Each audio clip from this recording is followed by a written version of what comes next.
Pessoal, dentro do nosso estudo aqui de Direito Constitucional, nós estamos aí tratando, iniciar o direito fundamentais, né? Ainda dentro dessa questão um pouco mais revisional, para a gente aí relembrar alguns conceitos importantes dentro da matéria de direito constitucional, a gente ainda seguindo essa linha, vamos lembrar um pouquinho, então, que a partir do artigo 1º da Constituição Federal, a gente viu lá os fundamentos da República, né? Soberania, cidadania, a soberania sendo aí um fundamento do próprio Estado brasileiro, né? Estado esse que, para se formar, precisa da existência de um povo, de um território e de um governo soberano. Vimos na aula passada as características da soberania, né? E no semestre passado também. Um segundo fundamento da República é a chamada cidadania, né? Esse princípio é um princípio extremamente importante, porque ele demonstra exatamente a participação do indivíduo nas decisões do próprio Estado, né? Seja através aí de uma democracia representativa direta ou de uma democracia representativa indireta, né? Nós temos as duas formas. Quando nós somos chamados para participar, por exemplo, de um plebiscito e de um referendo, nós estamos aí exercendo a nossa cidadania de forma direta. E, de praxe, via de regra, nós exercemos a nossa cidadania indiretamente, né, dentro de uma democracia representativa, quando os nossos governantes, deputados, senadores, vereadores, eles votam alguma matéria em nosso nome. É uma democracia semidireta, né, representativa. Essa é a nossa regra. A maior parte das decisões vão ser tomadas assim, até para facilitar, ok? Então, um parlamentar tem ali milhões de votos representando ele, ou milhares de votos, e isso facilita o processo decisório do país, tá? Vimos, então, a importância dessa cidadania, que é exatamente concedendo poder ao povo, como preceitua a própria Constituição, que todo poder emana do povo, tudo bem? Vimos que dentro de fundamentos existe também a chamada dignidade da pessoa humana, lá no inciso 3º do artigo 1º. Aqui mora, talvez, um dos principais princípios da Constituição Federal, principalmente no estudo que nós vamos iniciar, que são os direitos e garantias fundamentais. Todos os direitos e garantias fundamentais presentes na Constituição Federal, eles são decorrentes do princípio da dignidade da pessoa humana. Por que isso? O princípio da dignidade da pessoa humana é a base de todos os outros direitos, todos os direitos fundamentais. Simples assim. Ele é exatamente o núcleo essencial e suficiente, né, capaz de dar aqui a base para que os direitos fundamentais tenham seu fundamento exatamente na dignidade da pessoa humana. Então, quando a gente fala em princípio da dignidade da pessoa humana, nós estamos literalmente lidando com a própria dignidade humana. É o mínimo existencial de uma pessoa, né? Qual é o mínimo existencial? Você tem que criar um cenário onde a pessoa tenha ao menos o mínimo. Essa garantia do mínimo a gente chama de dignidade da pessoa humana.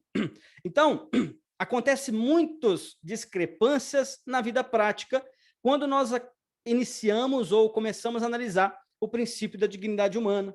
Não tem como eu falar em liberdade, por exemplo, que é um princípio fundamental, se eu tenho uma pessoa que não tem o que comer. Essa pessoa não tem liberdade, né? É uma discrepância que a gente consegue ver na vida real, na vida prática. O direito traz a teoria, traz o que seria ideal, mas a gente consegue, infelizmente, muitas das vezes analisar diversas discrepâncias, né? Então, a vida digna, ela traz, por exemplo, pautado na Constituição Federal de 88, ela fala que a pessoa tem, no mínimo, o direito a um lazer, ao desporto, a um trabalho. Então, são todas garantias fundamentais que a Constituição ela traz e ela prega que deve ser garantida ao cidadão, ou melhor, ao ser humano, né? Porque a dignidade da pessoa humana não está atrelada à cidadania. A dignidade da pessoa humana está atrelada ao ser humano, pelo simples fato existencial da raça humana dele. Isso é a dignidade da pessoa humana. Então, garantir isso é algo complexo, mas que a Constituição ela se propôs e ela busca fazer o tempo todo. Tudo bem? Vimos que no inciso 4º nós temos lá também como fundamentos os valores sociais do trabalho e da livre iniciativa, né? Aqui exatamente caracteriza-se a própria valorização do modelo capitalista que nós vivemos, né? Ou seja, o poder constituinte originário elegeu o capitalismo para o Brasil. Isso significa dizer que é exatamente valorizar o trabalho e a livre iniciativa, né? O trabalhador e o empresário, ambos devem ser valorizados. A Constituição traz isso na sua essência, porque a engrenagem do capitalismo ela precisa tanto da mão de obra quanto daquele detentor ali do emprego, né? Dos empresários. Então, ele estabelece exatamente para garantir uma ordem econômica, né? A finalidade dos valores sociais do trabalho da livre iniciativa é exatamente garantir que o país tenha uma segurança econômica e a fim de assegurar a todos uma existência digna. Para você ter uma existência digna, você precisa de um trabalho, né? E a Constituição traz isso como direito fundamental. O próprio trabalho é um direito fundamental, né? E a gente não precisa nem entrar no direito em si, né? Lá no berço a gente já aprende que o trabalho edifica o homem, não é verdade? Então, o trabalho é um direito fundamental, o trabalho é algo que tem de ser protegido, e dentro de direitos fundamentais ele está lá guardado e protegido, a fim de garantir às pessoas aí o direito a um trabalho. Tudo bem? Isso tudo pautado dentro de uma análise de justiça social, né? A garantia do emprego, a garantia do poder de compra, isso tudo está dentro aí de valores sociais do trabalho e da livre iniciativa. E o Estado, ele não pode ser ou não deveria ser abstencionista, né? Dentro dessas questões de valores sociais do trabalho, o Estado acaba tendo uma figura um pouco mais ativa para garantir os valores sociais. Eu, particularmente, não concordo com tanta interferência também, a interferência estatal ao excesso em relação ao trabalho, isso acaba gerando outros problemas, né? A gente cai dentro de uma análise fria naquela de que é tanta garantia, mas é pouco emprego, mas tem que haver, sim, algum tipo de interferência para que não haja também injustiças sociais, né? É claro que devemos ter uma interferência estatal para garantir o direito, né?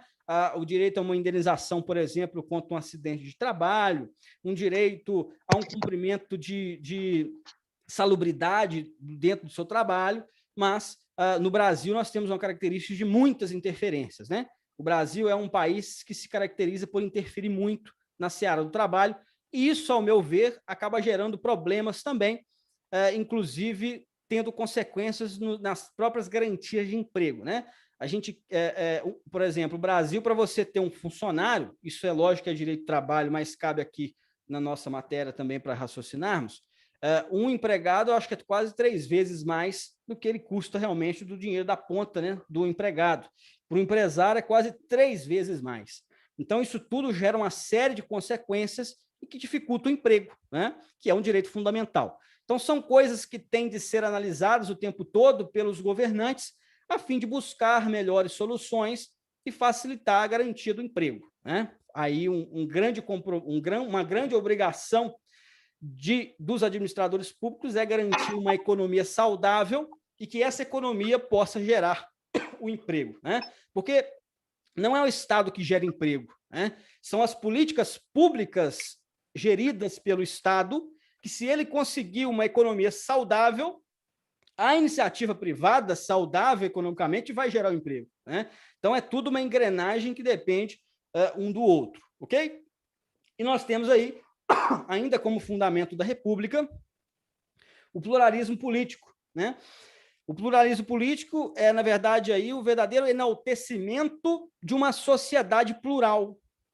No Brasil, nós temos diversas ideologias, diversos partidos políticos. Eu, particularmente, sou contra tanto partido político, não sou contra ideologias qualquer que for, mas vários partidos políticos, como se abriu margem para se ter no Brasil, para mim aí também gera uma série de problemas, principalmente os partidos anões, né, que vêm só para poder ganhar verba parlamentar, verba política, isso para mim aí gera vários problemas. Mas a Constituição quis assim, e cabe a nós apenas discutir qual é viável ou não, mas o fato é que a Constituição ela aceita, sim, quantos partidos forem suficientes ou que tiverem desejo de se formarem, bastando ter aí as assinaturas mínimas para poder compor um partido.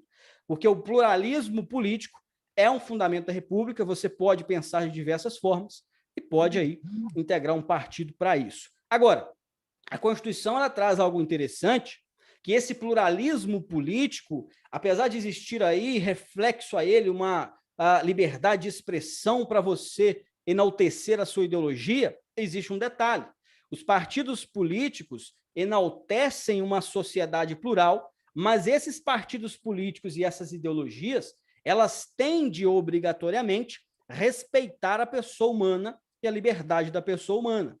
Eu não posso ter um partido político no Brasil defendendo o nazismo, por exemplo. Isso no Brasil ultrapassaria aí a liberdade de expressão. Não pode, né? Contrariamente nos Estados Unidos. Nos Estados Unidos você tem uma liberdade de expressão quase que plena. Você pode colocar a cruz suástica no seu peito, no seu braço e defender o nazismo, né? No Brasil, não. Algumas questões envolvendo preconceitos, já tivemos até decisões do STF, dessas questões mais complexas de nazismo, de preconceito, ultrapassaria no entendimento jurisprudencial aqui no Brasil a própria liberdade de expressão. Então, a liberdade de expressão no Brasil não é plena. Isso vai depender de um caráter analítico aí dentro dos tribunais, a depender do caso, vai dizer se pode ou se não pode. Agora, aí nós entramos depois no artigo 3º e nós vimos os objetivos fundamentais, né? Até brinquei com vocês, para vocês terem muito cuidado, para não confundir os objetivos fundamentais com os princípios fundamentais, hein? Isso é grande caidor em prova, e muito candidato cai nisso aí. Quando a gente fala em objetivos fundamentais, a gente vai pensar em verbo, né? São objetivos, são metas que o Estado brasileiro ele quer cumprir e quer buscar o tempo todo. Então, atua, na verdade, como grande orientação do Estado brasileiro os objetivos fundamentais. Quais são esses objetivos? Construir uma sociedade livre, justa e solidária, né? Aí aqui vai abarcar todas as dimensões do direito, desde consagrando principalmente a terceira geração, que é a fraternidade e solidariedade, né? Porque exatamente traz essa essência de uma sociedade livre e justa, né? Solidária, fraterna. Traz aqui dentro direito à liberdade, que inclusive é um direito fundamental, que nós vamos ver oportunamente, a questão da igualdade, da solidariedade. Construir uma sociedade justa, livre e solidária é, inclusive, fundamento para inúmeras decisões importantes que o judiciário brasileiro já tomou. Exemplo disso é a própria autorização para estudo de células-tronco, né, embrionárias. Existe uma grande celeuma jurídica, ou existiu em 2013, 12, por aí, se eu poderia ou não poderia estudar células-troncos embrionárias, porque a grande discussão é quando começa a vida, né? Alguns defendem que começa já na concepção, inclusive a própria Constituição já diz que começa na concepção, outros dizem que é a partir do nascimento, enfim. Esse discurso de quando começa a vida é o cerne da questão para a gente saber se isso estará descumprindo o direito fundamental, porque se o direito à vida é um direito fundamental, e eu defendo que desde a concepção nós já guardamos os direitos do nascituro, ali já inicia a vida, né? E quando eu li o células-tronco, por exemplo, eu estou ceifando a vida dentro dessa interpretação. É por isso que é muito importante essas discussões, porque o direito fundamental, a depender do que você está estudando, você vai ver se está ferindo ou não ferindo, né? Então, o objetivo é construir uma sociedade livre, justa e solidária, ok? Temos também garantir o desenvolvimento nacional, é aí um dever do Estado, né? Buscar o tempo todo o desenvolvimento da sua população, do seu país, né? Do Estado em si. É um fundamento aí para diversos programas governamentais, né? Diversos incentivos para que o país ele possa ter aí evolução, tanto econômica quanto social. Então, quando você investe em educação, que é um direito fundamental, você está cumprindo exatamente um objetivo da República. Quando você investe em saúde, que é um direito fundamental, você está cumprindo um objetivo da República Federativa do Brasil, tá? Terceira, erradicar a pobreza e a marginalização e reduzir as desigualdades sociais e regionais, né? É aqui também o objetivo. Temos como exemplo aí o próprio Fundo Nacional de Combate à Erradicação da Pobreza. O Estado brasileiro foi ordenado a ele, pelo Poder Constituinte originário, erradicar a pobreza, né? Infelizmente, estamos longe disso. O Brasil realmente é um país que tem muitos problemas sociais, muitas desigualdades, mas é um objetivo da República um dia erradicar isso, tudo bem? E aí, nós temos aí, por último, promover o bem de todos, sem preconceitos de raça, origem, sexo, cor, idade e quaisquer outras formas de discriminação. Aqui nós temos, por exemplo, a Constituição Federal trazendo uma essência de que o país ele vai tentar, né, ele tem como objetivo ser um país que não discrimina a pessoa, independentemente do credo, de raça, de sexo, e isso é fundamento para diversas decisões do nosso Poder Judiciário. Uma delas, por exemplo, é o próprio fundamento de autorização da união estável entre homoafetivos, vem daqui, vem desses objetivos, né? E aí a gente pode relacionar isso com os direitos fundamentais. Direito fundamental à igualdade, direito fundamental ao próprio contrato, né, de casamento, enfim. Isso tudo está dentro e acaba se amarrando os direitos fundamentais com os objetivos, beleza? E aí vamos fazer uma visão geral aqui, para a gente ver aonde a gente já está e o que a gente já viu. Nós vamos, esse semestre, a gente viu aqui esses princípios fundamentais no semestre passado, revisamos até agora, até o artigo 4º da Constituição Federal, e vamos adentrar especificamente a partir de agora no artigo 5º, né, até o 17. Então, no Direito Constitucional 2, nós vamos mais ou menos estudar do artigo 4º, com seus diversos incisos, que são muitos, até o artigo 17, beleza? Então, essa é a visão geral. O nosso principal foco de estudo vai ser o título 2 da Constituição Federal, onde vai trazer exatamente os detalhes dos direitos e garantias fundamentais, vai trazer sobre partidos políticos e vai trazer sobre cidadania, nacionalidade. Tudo bem? Então, é só uma visão geral aqui para vocês. E a gente começa a entrar especificamente para tratar de garantias e direitos fundamentais. O que é isso, né? Que diabo é isso que a gente ouve toda hora? O que é direito fundamental? O que é garantia fundamental? É a mesma coisa? Tem diferença, professor? Vamos lá. Quando a gente fala em direitos, pessoal, e garantias fundamentais, nós temos que entender que são verdadeiros direitos previstos na Constituição Federal.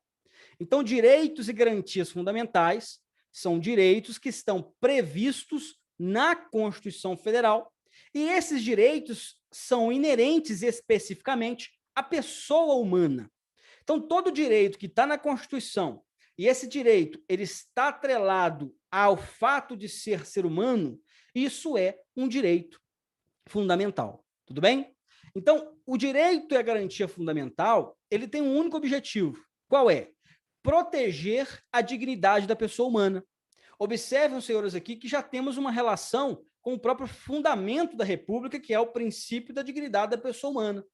E o objetivo exatamente dos direitos e garantias fundamentais são proteger a todo momento a dignidade da pessoa humana. E quando a gente fala em dignidade da pessoa humana, nós estamos falando aí em um mínimo existencial, em um mínimo possível para que aquela pessoa ela possa ter uma dignidade, para que ela possa viver com dignidade. Tudo bem? Então, são direitos garantidos a todo ser humano. Não me interessa raça, cor, ordem social, não me interessa. O simples fato de ser humano já dá para ele o direito de ter garantido direitos e garantias fundamentais. Ele já é titular de direitos e garantias fundamentais. Pode ser um criminoso, pode ser uma pessoa mais monstruosa da face da Terra. Essa pessoa ainda está no caráter de ser humano, apesar de não parecer muitas das vezes, mas ele é um ser humano, ao menos na questão biológica.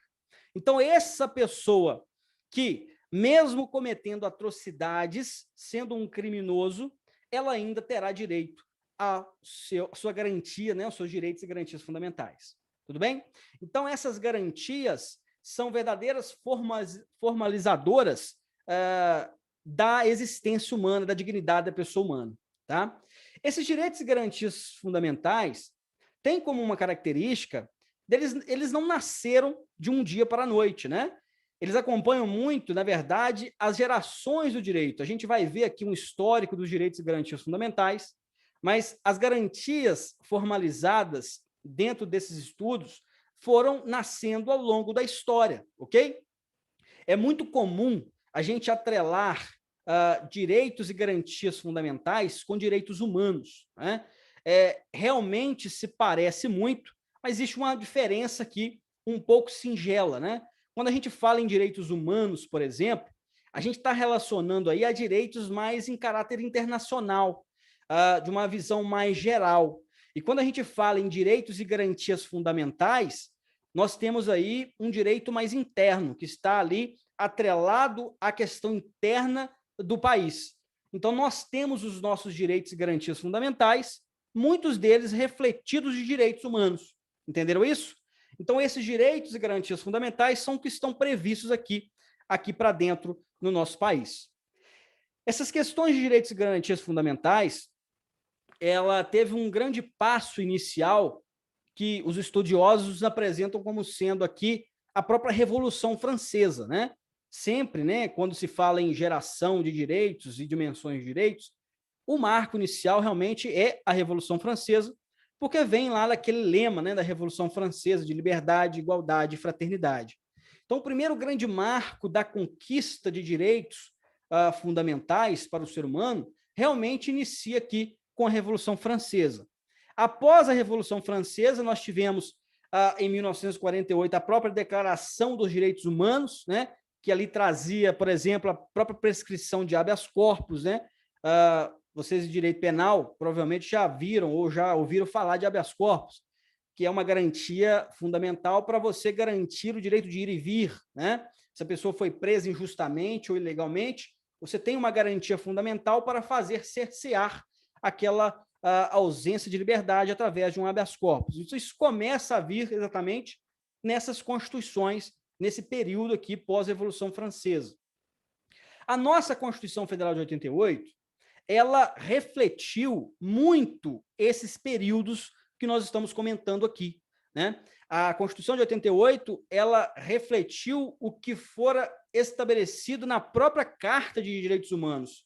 Ela trouxe para o seu interior um grande número de um rol em número de garantias fundamentais.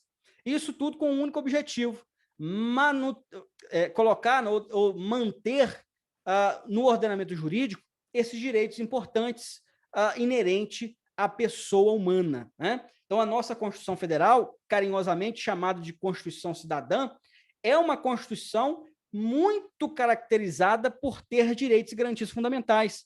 Tanto é que o artigo 5º, ele deve ter aí, eu não lembro, nunca lembro, mas deve ter, eu acho que mais de 60 incisos voltados a essas questões de direitos e garantias fundamentais. A gente vai ver aí os detalhes e os mais importantes para a gente saber disso.